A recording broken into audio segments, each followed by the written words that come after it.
Boa noite a todos e a cada um dos nossos ouvintes. Espero que nos esteja a sintonizar nas melhores condições e que, como habitualmente, Ser Igreja vá ao agrado daquilo que tem como legítimo expectar. Como sabe, nós estamos no ar com os pés assentes na terra, obviamente, todas as sextas-feiras neste horário, vamos até cerca da meia-noite, e depois a primeira parte poderá ser vista no canal do YouTube da Diocese de Braga ou também na página da Diocese em www.braga-pt, onde pode ver não só este programa, mas os que estão anteriormente em arquivo. Para a semana começa a Quaresma, e passando diretamente ao assunto que nos interessa hoje nesta primeira parte, passando diretamente ao grande acontecimento da vida da Igreja, começa a Quaresma. O Sr. Arcebispo Primaz divulgou uma mensagem para a Quaresma, dedicada obviamente a todos os homens de boa vontade, mas particularmente aos cristãos. Não é dedicada exclusivamente, mas passa também para toda a comunidade. O Sr. Arcebispo está aqui connosco para nos ajudar a conhecer melhor a mensagem, que não é muito grande, o Diário de Minho já a publicou, mas de qualquer maneira vale a pena falar dela, clarificar algum ponto que poderá merecer ou carecer de um alargamento de explicação. Sr. Arcebispo, boa noite. Muito boa noite. Vamos então à mensagem. Vamos a isso. Ainda estávamos em off, eu dizia-lhe que gostava, se concordasse, de começar pelo fim. Como queira. As últimas palavras da mensagem. Respondo às questões. O Sr. Arcebispo escreveu assim, invocando Nossa Senhora, evidentemente, que Maria, a Senhora das Dores, nos ensina a acompanhar a dor do seu filho, mediante gestos alternativos neste caminho quaresmal até à cruz, da qual brotará a via verde para a vida eterna. Sabe que eu gostei muito desta expressão, usar a via verde. Mas a via verde não é gratuita, era gratuita e passou a ter portagem. Há alguma portagem nesta via verde que nos leva à vida eterna? Olha, começo por dizer, confesso que não era essa a minha intenção, não cheguei a esses pensamentos, mas é interessante, não é? Reconhecer, digamos, a variedade das interpretações. Aquilo que eu pretendia dizer, e aliás, quando fazemos a redação, tenho a impressão que a primeira expressão que coloquei foi precisamente o caminho para a vida eterna, não é? A Via Verde é espaço livre para poder desimpedido em que se pode efetivamente andar, não é? E portanto, olhando para Maria, aquela que viveu mais de perto a realidade da paixão de Jesus Cristo, não é? E viveu numa atitude de fé, estamos no ano da fé, pareceu-me que devia concluir sublinhando, digamos, que a Quaresma nos conduz para a ideia da ressurreição. A Quaresma não é um fim, tem a perspectiva sempre da Páscoa, não é? Portanto, que todo o caminho doloroso que estejamos a percorrer, ou que, quem sabe, tenhamos ainda que percorrer, não é? Quando é entendido e compreendido numa atitude de fé verdadeira à semelhança de Maria, nós ultrapassamos essas dificuldades e esses problemas, não é? Portanto, não há portagem. Não há portagem. Se quiser, pode haver portagem, que é a fé, porque a fé tem sempre uma dupla atitude, digamos, é uma livre adesão, é um acolher passivamente o amor de Deus, mas ao mesmo tempo, e isto falta-nos muito na vida dos cristãos, não é? Este amor paga-se com o amor, e portanto o amor que Deus depositou no nosso coração exige, e é uma outra ideia subjacente à mensagem, exige atitudes muito concretas, se quisermos gestos, é a palavra que eu uso, não é? Também diferentes, não é? Efetivamente, para mostrarmos a nossa conversão e a nossa adesão ao próprio Jesus Cristo. Se quiser também, eu poderei dizer-lhe que então essa Via Verde, nesse sentido, também tem essa portagem, que são os tais gestos que nós temos que concretizar na vida do dia-a-dia, para que efetivamente ultrapassemos as dificuldades. Eu fiz essa leitura. Menos mal. Menos mal. Sr. Arcebispo, eu li esta mensagem com toda a atenção que ela merece E penso que não estarei errado, e vai-me corrigir se eu disser algum disparate, que perpassam aqui, de uma forma mais clara ou mais difusa, as virtudes teologais, a fé, a esperança e a caridade. A fé, o Sr. Arcebispo é muito claro e até faz uma sugestão que eu acho interessantíssima, que se proclame ou se celebre a nível das comunidades, das paróquias, o Dia da Fé durante este período quaresmal. Estamos no ano da fé, celebrar o Dia da Fé. Depois, há gestos, efetivamente, de caridade, quando sugere que os cristãos renunciem ao que é legítimo para que o produto dessa renúncia reverta a favor de dois grandes objetivos, o fundo da esperança, partilhar com a esperança aqui da Caritas Arquidiocesana e de uma comunidade de Moçambique. Portanto, a caridade está explícita e a esperança é todo o tecido que faz a ligação entre estes dois polos. Esta leitura está certa? Eu penso que sim, é uma maneira de interpretar naturalmente esta mensagem, né? Eu começaria por essa ideia que deixo ficar de celebrarmos o Dia Paroquial da Fé, que eu coloquei também entre parênteses que poderá ser interparoquial, naqueles lugares onde já se está a fazer uma experiência de unidade paroquial ou pastoral, não é? Porque me parece que este ano da fé terá que deixar ficar alguma coisa de muito concreto e de muito explícito na vida das nossas comunidades.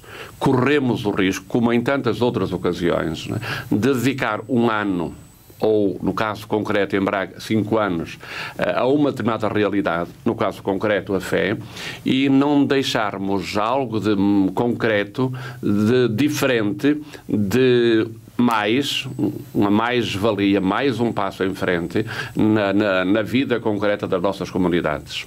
E se a fé é, eu diria como que o ponto de partida, é a questão central, digamos, é a grande questão de o crente se demonstrar mesmo crente numa atitude, portanto, de quem acredita, é fundamental que a paróquia encontre, não apenas para este ano, mas para o futuro também, um dia em que de muitas e variadas maneiras, né, pensando na fé como adesão a Cristo, e então sublinhando momentos de intimidade, na fé como compreensão dos conteúdos de doutrina que Cristo nos transmite, né? E depois também nas atitudes. Eu acho que era fundamental que esse dia paroquial da fé, ou interparoquial, ou pelo menos arciprestal, pois acontecesse este ano, e eu sugiro, na Quaresma pode ser difícil, mas pelo menos no tempo pascal que aconteça, cada um poderá organizá-lo naturalmente que à sua maneira, não? O Sr. Arcebispo, não, faz favor. Não, eu só ia continuar falando talvez pois, da caridade e da atitude da fé, neste sentido, nesta proposta que é feita, né? E esta proposta que é feita em termos da fé, se me permite mais ainda, como o Santo Padre nos convida também durante este ano a procurar entrar nos conteúdos do credo, do nosso credo, aquele credo que nós professamos, e como nós no nosso programa pastoral dizemos que o credo é a nossa identidade cristã, e eu propus também, em termos de reflexão e de compreender o credo, aquela passagem do creio em Cristo que padeceu sob Pôncio Pilatos, foi crucificado, morto e sepultado, não é?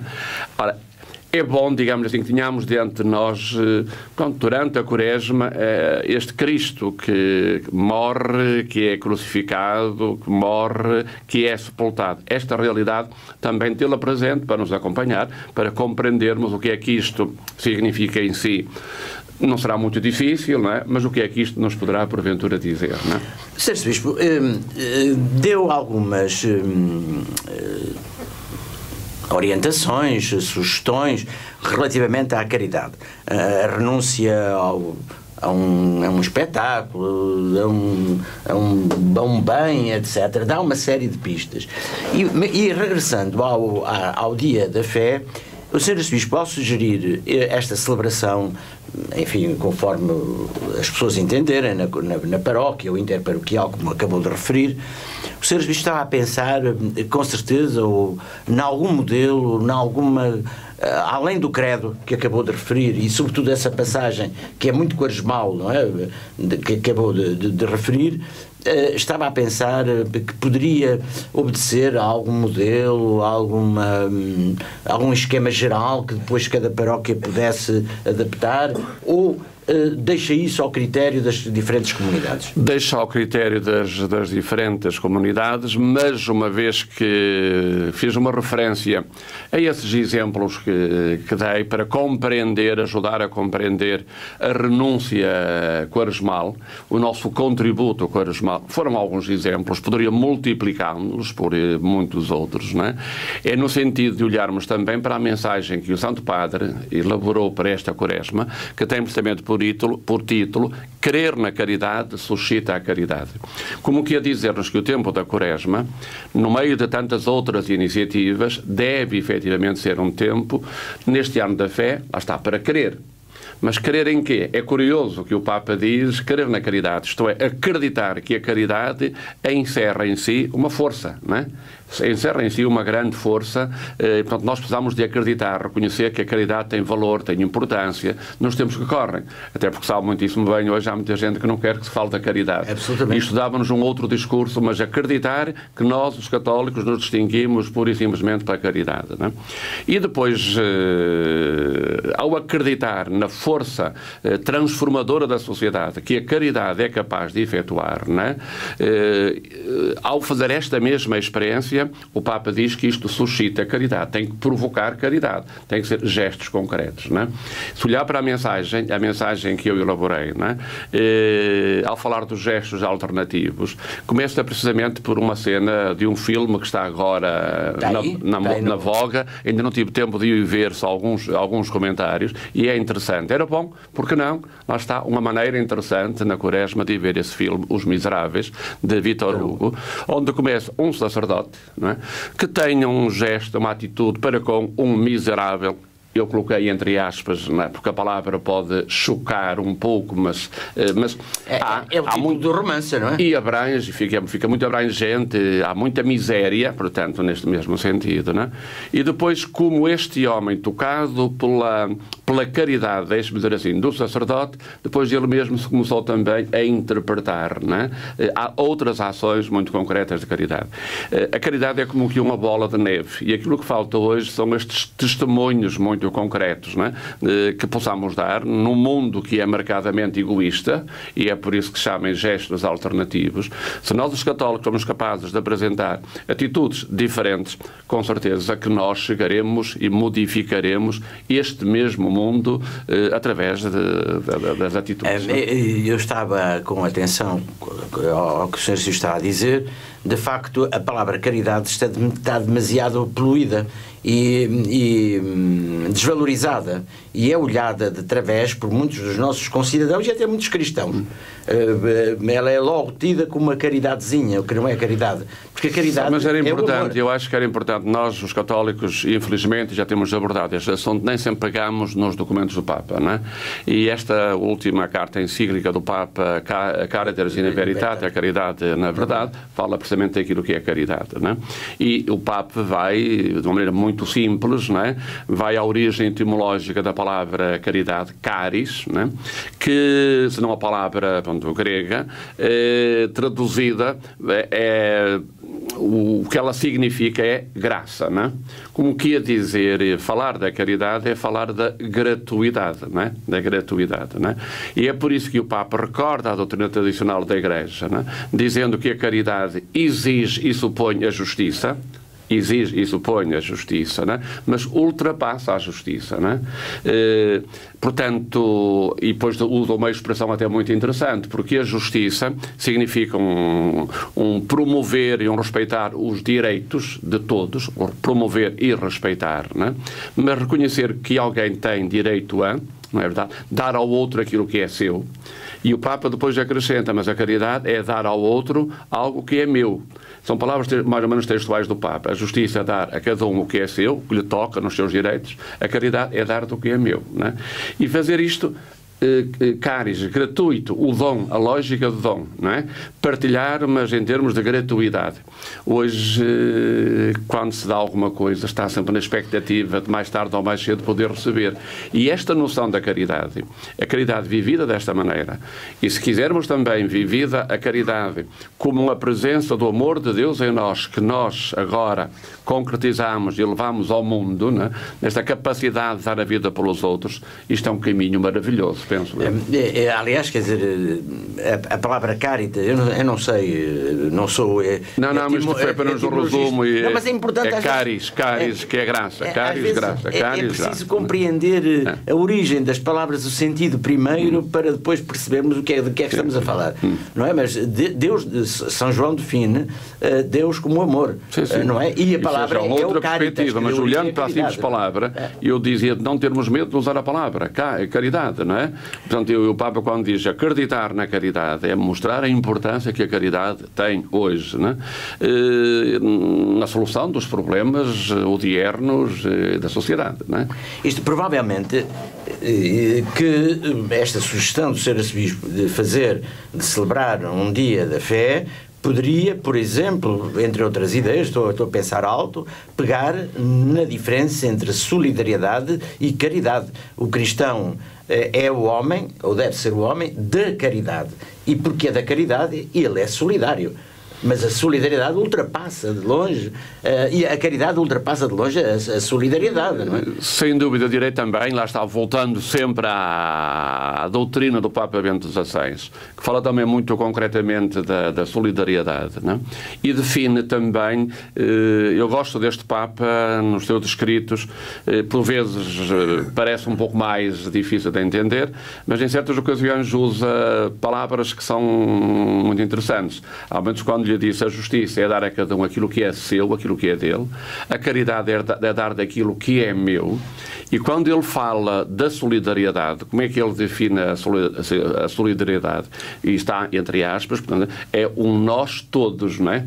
Nós todos, esta consciência, né, que nós, humanidade inteira, somos, estou a repetir e peço desculpa, um nós que engloba não apenas alguns, mas engloba todos. E, portanto, a solidariedade é esta consciência. Se quisermos, é aquilo que a Igreja fala e que hoje falta tanto no âmbito político e na vida das pessoas, não é? Que é a consciência do bem comum. Este Deus Criador, este Deus que cria os bens com um destino universal para chegar a todos e não apenas a alguns, não é? Chegar a todos, os bens que são indispensáveis, não é?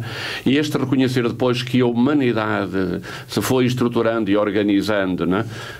Porventura dentro da lógica da diferença, das capacidades de cada um, não é? Mas que nós, os crentes, temos de ter uma paixão pelo bem comum, o que quer dizer pela solidariedade. E nós concretizamos a solidariedade na medida em que temos caridade, isto é, na medida em que, a partir de atitudes bem concretas que não consistem somente no dar coisas, eu ultimamente tenho falado muito nisto, não é? Porque me parece que a verdadeira caridade está também no dar-se, que é o mais difícil, não é? Que é o mais difícil e que todos podem fazer. Eu posso não ter dinheiro para dar, não é? Mas tenho uma palavra, tenho uns 5 minutos para visitar um doente, uma pessoa sozinha, para tantas outras coisas, um bom conselho que se dá e tudo isso, não é? E fazer tudo isto, então, gratuitamente, na lógica do dom, a lógica do dom e, consequentemente, até, e o Papa usa também essa expressão, do perdão. E no tempo da Quaresma é tão importante isto. A lógica do dom e do perdão, perdoar, não é? Que a sociedade está dividida, hoje está fragmentada e não somos capazes também de fazer esta experiência concreta do perdão. Também não é por acaso que aí coloquei uma referência à obrigatoriedade do sacramento da reconciliação neste período quaresmal, seja antes da Páscoa e até ao Pentecostes. É um momento para cada um se interiorizar, tomar consciência daquilo que é e sentir esta necessidade de visivelmente, porque alguns confessam diretamente a Deus, visivelmente, né, celebrar este momento de reconciliação no sacramento da penitência ou da confissão, como queiram. Né? O Sr. Arcebispo tem como grande mote, penso que esta mensagem é demasiado importante para ser reduzida a uma frase, mas de qualquer maneira há aqui uma linha condutora que dá o título, não é? Gestos alternativos. O que é que quis dizer com isto? O que são os gestos? Di-los ali, quem lê sabe. Lê-se perfeitamente e pronto, é um título e às vezes os títulos podem ser elucidativos, claros, facilmente entendíveis ou não, não é? Mas olhando para esta sociedade que fala muito, há momentos dizíamos da solidariedade, dos direitos da pessoa humana, que tem tudo isso escrito e devidamente consignado, olha, podemos ir para os direitos da família e por aí fora. Mas o que é que nós verificamos ao fim e ao cabo, esta sociedade odierna que nós temos, não é? E que naturalmente ela terá que chegar ao fim e a crise terá que nos levar, não é? A mudar, a reiniciar um novo modo de viver em comum, não é? É uma sociedade alicerçada no individualismo, alicerçada pois no egoísmo, pois no hedonismo, no efêmero, não é? Portanto, esta é a sociedade que temos, não é? E, portanto, nós precisamos, nós os católicos, de mostrar a diferença, mostrar a nossa diferença através de gestos alternativos, não é? Na convicção, se nós tivermos outro tipo de comportamentos, não é? As pessoas, elas mesmas, depois também irão sentindo o apelo a dar um contributo para uma sociedade diferente. É por isso que também, e eu chamaria a atenção para o subtítulo, não é? Desta mensagem, que é mudar de critérios para uma felicidade comum. Até agora, hoje, falamos aqui bastante da solidariedade, da caridade, da fé que nos leva. Esta felicidade comum, esta ideia de que eu tenho direito a ser feliz, o Carlos Aguiar tem direito a ser feliz, mas todos os outros têm direito a ser felizes. Igualmente a ser felizes. Não é? E se a minha vida for alicerçada em critérios diferentes, então os tais critérios da caridade, para usar a expressão, não é? Da gratuidade, do dom, da partilha, da solidariedade, da fraternidade, verdadeira fraternidade, consciência de que nós, os crentes, quando nos encontramos numa celebração, nós vamos ao Pai Nosso, não é? Portanto, a ideia da fraternidade, não é? O que esta ideia pode naturalmente trazer.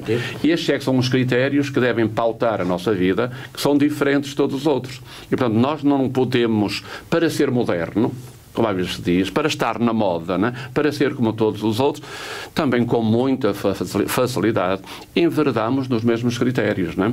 E aquilo que nós pensamos, aquilo que nós interiorizamos, depois é aquilo que nós fazemos. Podemos, porventura, em alguns momentos, até dizer o contrário, né? Mas quando fazemos o exame de consciência, quando entramos dentro de nós verificamos que se o meu pensamento é um pensamento de bem-estar individual, de pessoa instalada na vida, que quer a sua própria felicidade, depois vai aproveitar-se dos outros, direto ou indiretamente, em vez de estar numa atitude de serviço, de compromisso, de voluntariado. Olha, esta palavra voluntariado que temos que estimular cada vez mais. É bom um dia qualquer falarmos sobre isso. Eu gostaria, e qualquer dia fica o desafio. Vamos ter que falar sobre o voluntariado, digamos assim. Hoje há tanta gente aí que parece que não tem que fazer, e há tantas coisas para fazer, né? E a partir da igreja, a partir das comunidades, há muito tempo, muita maneira de enriquecer a vida, né? Servindo voluntariamente tantas causas que existem na igreja. Né? Sr. Arcebispo, eu vou fazer uma provocação. Provoca à vontade. Assim, nós estamos na sociedade do pensamento único. E o pensamento único, o Sr. Arcebispo já o enunciou. É a sociedade da promoção do egoísmo, do individualismo, do efêmero, do prazer imediato. Não vou repetir o que disse. Penso que neste momento, e usando uma expressão que não tem a conotação que eu lhe vou dar, obviamente, eu penso que o cristão tem que ser, ou deverá ser, ou poderá ser, a pessoa, o homem, a mulher, o jovem, das causas fraturantes. Isto é, de fraturar este unanimismo e promover, por exemplo, aquilo que o Sr. Arcebispo disse e que hoje está um bocado esquecido, por exemplo, que é o bem comum. Isto desapareceu, o bem comum, não se fala do bem comum, fala-se do meu bem, do bem daquele, mas não do meu grupo de trabalho, mas o bem comum. É verdade. Acho que temos que ter homens... O Carlos disse o pensamento único. Houve um tempo em que se falava também do pensamento débil, não é? Pois, evidentemente, aqui há o pensamento único porque o fenómeno da globalização colocou-nos, consciente ou inconscientemente, todos a pensar da mesma maneira, não é? Mas a pensar da mesma maneira naquilo que, efetivamente, um sociólogo chamou de pensamento débil. Isto é volátil, não é? Hoje sem grande é convicção. isto, amanhã é outra coisa, e muda-se com relativa facilidade o nosso pensamento, não é? Quando nós devemos ter o pensamento, nós católicos, a partir da Sagrada Escritura, da doutrina da Igreja, e, portanto, a partir daí, não é? Agora, se me permite, digamos assim, eu penso que mesmo perante a realidade política que nós estamos a viver, a realidade social que estamos a viver, olhando um bocadinho para o ambiente que nos rodeia, eu creio que, sem dúvida nenhuma, e a Quaresma podia ser isso, e a Páscoa podia ser isso. O senhor fala das questões faturantes que existem na sociedade. Eu não estava a dar essa conotação. Eu diria que faz-nos falta talvez dar um murro na mesa capaz de acordar verdadeiramente a sociedade para um estilo de vida diferente. E não é? fraturarmos o unanimismo. É isso, unanimismo e facilitismo, digamos assim, não é? Porque se fosse congregar-nos todos diante de um verdadeiro objetivo, do tal bem comum, do bem para todos, não é? E não apenas para o grupo, para o partido, para a minha família, mas acreditar, digamos assim, que eu sou parte integrante de uma humanidade, não é? Este murro na mesa a Quaresma poderia dar-lhe, não é? Porque foi para isso. Se nós temos o tal credo para estudar e que nós pensando que Cristo padeceu sob Pôncio Pilatos, né, foi crucificado, morto e ressuscitado, que era esse mesmo aspecto. A morte de Cristo foi para... Ele morreu pelos seus, para fazer dos seus uma única família, porque estavam também todos dispersos e muitos perdidos na miséria, na angústia, essas realidades todas, digamos assim, né? E a morte de Cristo é uma morte salvadora, é uma morte libertadora. E o cristão deveria ser esse que pega na cruz dos outros, esse Cireneu que pega, que ajuda, essa Verónica que lava, esse Jesus que na Quinta-feira Santa cinja e lava os pés. São tantos gestos, tantos símbolos, não é? E não esqueçamos que a palavra de Deus, sendo concreta, pois estes sinais, digamos assim, são eloquentes e têm um peso muito grande de conteúdos e significado. Não é? Sr. Assis, para terminar, eu volto à mensagem que nos dirigiu a todos os cristãos e a todos os homens de boa vontade. É assim, o tempo da Quaresma é assim, este tempo de preparação, de reflexão e avaliação dos nossos gestos, segundo o espelho da fé. Na verdade, o ano da fé é um convite para uma autêntica e renovada conversão ao Senhor, o único Salvador do mundo. No mistério da sua morte e ressurreição, Deus revelou plenamente o amor que salva e chama os homens à conversão de vida por meio da remissão dos pecados. O Sr. Arcebispo cita a Porta Fidei de Bento XVI. É verdade, e é por isso que também na mesma Quaresma, depois logo a seguir, eu digo que esta Quaresma oferece-nos, digamos, 40 oportunidades. Eu digo 40 dias, são 40 dias, não é? São os 40 dias, mas há oportunidades, dias, como quem diz, em cada dia deveria haver algo de novo, não é? E aquilo que efetivamente seria necessário fazer está aí sintetizado, poderia colocar outros aspectos, não é? Mas nesta centralidade de olharmos para os nossos gestos, mas gestos como para a nossa vida, digamos, da vida que tem depois os gestos, não é? Então a coragem de avaliarmos os meus gestos cotidianos, as minhas atitudes, os meus comportamentos, não é? São pautados pela exigência da fé, não é? E depois refletir sobre isto. Porquê? Porque é que, efetivamente, os meus gestos, não é, têm esta dimensão e não têm aquela, não é? Então, acreditar, digamos assim, que terei que preparar em mim também, foi por isso que ficou essa palavra preparação, não é? Preparar um tempo novo, não é? Um tempo novo para mim, um tempo novo para os outros, não é?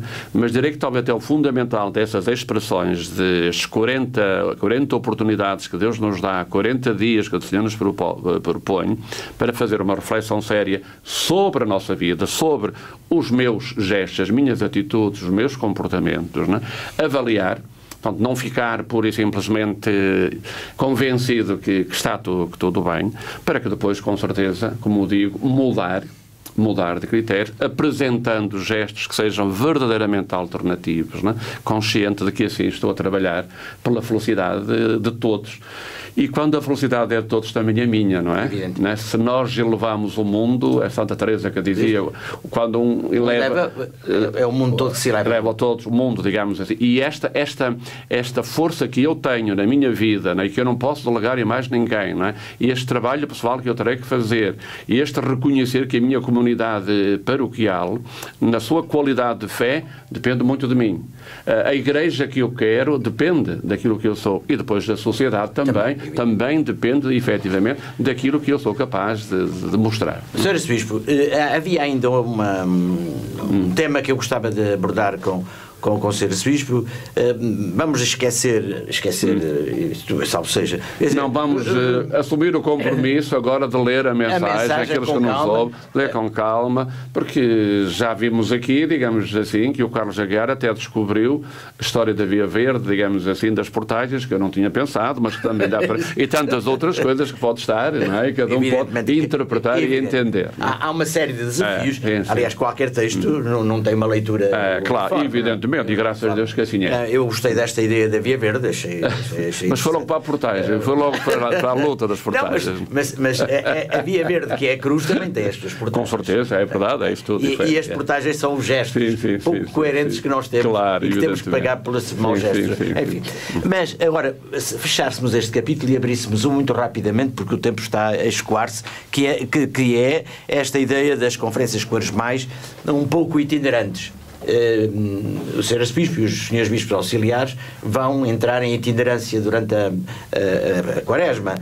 Qual é a ideia, assim, em 2 ou 3 palavras, qual é a ideia desta? Eu digo-lhe rapidamente, digamos assim, se nós estamos a pedir às comunidades, aos parcos e aos conselhos pastorais, né, que preparem, que organizem e que sejam capazes de viver um dia paroquial da fé, neste enquadramento da Quaresma e do tempo pascal, este ano e nos outros anos, como alguma coisa que poderá ficar deste ano da fé, evidentemente que nós, os bispos, também sentimos de dar o nosso contributo, não é?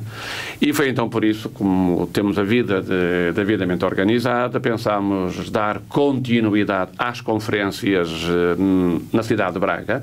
Portanto, haverá um bispo, em princípio, sempre, um dia ou outro, talvez não, na cidade de Braga, nos lugares onde ao domingo se encerra o Los Perenne, portanto, é nesse lugar, é muito fácil, não é?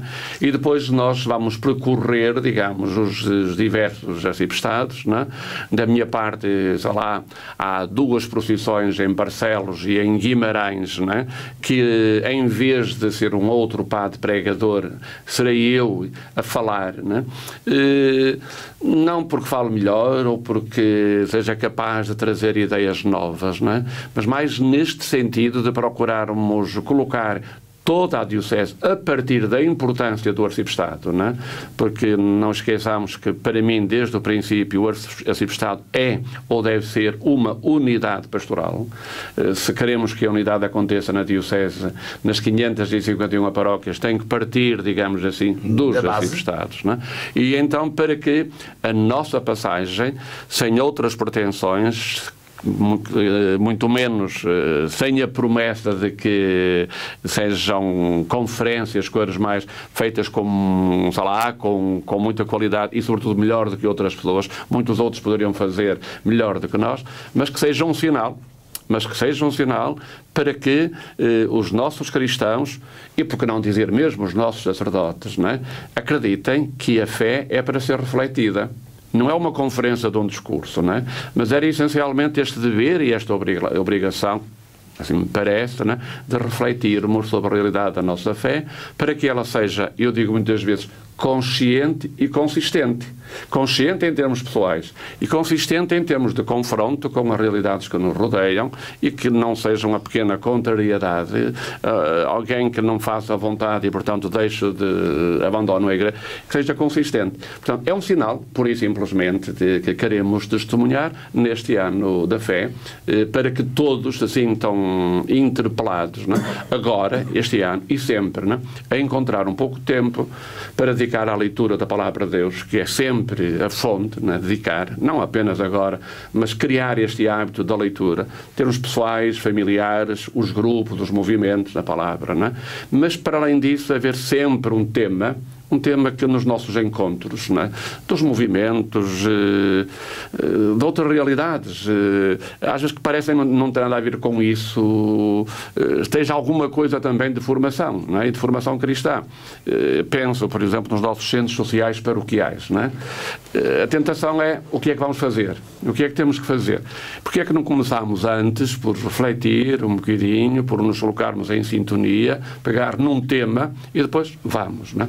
Não sei se é a passagem sinais da solidariedade à caridade. É isso tudo, mas é um sinal, as conferências e assim um pouco em todos os arciprestados, para mim a ideia surgiu-me e partilhámos e decidimos em comum, como procuramos fazer em tudo, né? Com este sinal de que, e que sinal convite de que este ano da fé suscite nos nossos cristãos um desejo sincero de refletir sobre a fé. Sr. Bispo, terminou da melhor maneira este encontro de hoje. Está agendado, com certeza, para brevemente falarmos um bocadinho sobre o voluntariado, como ficou o desafio. Mas pode ser, não estou? Acho que é importante este desafio, mas mais importante neste momento foi a reflexão que o Sr. Arcebispo fez acerca da carta, da mensagem da Quaresma que acaba de publicar e que vale a pena ler, refletir, para prepararmos melhor os gestos alternativos e termos atitudes fraturantes que acabem com este pensamento único, dominante na nossa sociedade, levar Cristo a todos os lugares e a todas as pessoas.